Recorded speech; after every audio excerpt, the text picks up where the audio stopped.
fille française, Thérèse de Lorgey, arrive dans la cohue papillonnante du salon de Marie-Louise.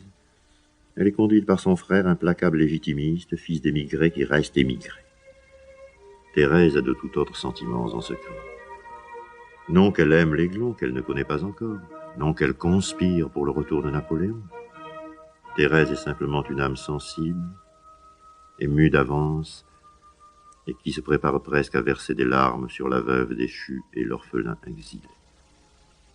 Or, la veuve plaisante, soupire parfois, mais d'avoir perdu son dernier amant, trouve Thérèse charmante et l'engage aussitôt comme lectrice.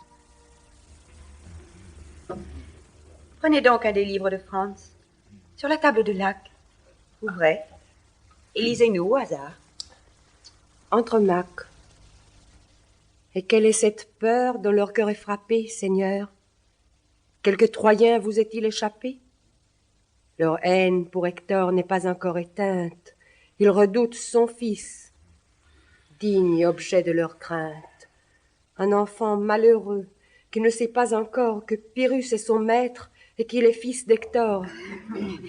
Charmante voix. Prenez une autre page. Hélas, je m'en souviens, le jour que son courage lui fit chercher Achille, ou plutôt le trépas, il demanda son fils et le prit dans ses bras. « Chère épouse, dit-il en essuyant mes larmes, j'ignore quel succès le sort garde à mes armes, je te laisse mon fils. » Si nous passions à quelque autre, prenez... Les méditations. Ah, je connais l'auteur. Ce sera moi, Maussade. Il a dîné chez nous, l'attaché d'ambassade. Jamais des séraphins, les chants mélodieux de plus divins accords n'avaient ravi les cieux. Courage, enfant déchu d'une race divine. L'Aiglon vient d'apparaître sur le seuil. Je demande pardon, ma mère, à Lamartine. Franz, bonne promenade. Exquise, un temps très doux. Mais à quel vers, mademoiselle, en étiez-vous? Courage, enfant déchu d'une race divine, tu portes sur ton front ta superbe origine. Tout homme en te voyant... C'est bien, cela suffit. Et les futilités reprennent. Enfants et femmes assiègent l'Aiglon, le complimentent sur son costume, sa cravate, ses bottes, sa fleur à la 3e boutonnière, et lui s'y prête avec une ironie si triste, si déchirée, déchirante, que Thérèse de Lorgey, soudain, ne peut retenir un sanglot. Il feint de ne pas le remarquer, mais trouve un instant d'aparté, Dieu sait pourtant si dans ce salon les apartés sont difficiles, pour la rassurer, lui demander d'un mot, d'un regard de ne pas désespérer de lui. Elle l'a touché. Ainsi commence-t-elle à devenir celle qu'il appellera sa petite source. Mais un hasard fait bientôt que le duc se retrouve seul, ou presque, avec sa mère Marie-Louise.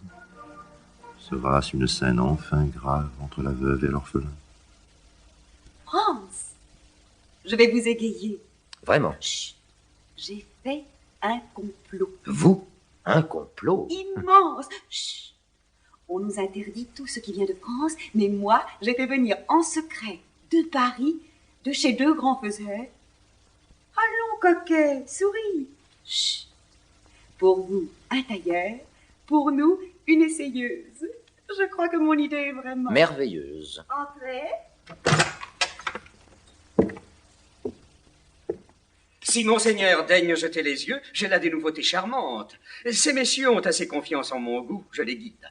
Les cravates, d'abord. Un violet languide, un marron sérieux. On porte le foulard. Je vois avec plaisir que son Altesse a l'art de nouer son écharpe. Un dessin en quinconce.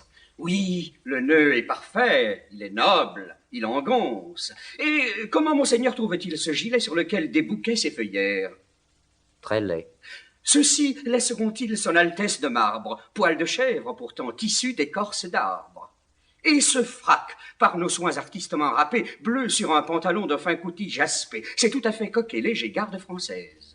Laissons cette jaunâtre et lourde polonaise. Hamlet peut-il porter le pourpoint de Falstaff? Et venons au manteau, prince. Grand plaid en staff, demi-collet figurant manche par derrière. Trop excentrique, soit. Cet autre, dit roulière, sobre, à je ne sais quoi de large et d'espagnol, bon pour rendre visite à quelque doña Sol.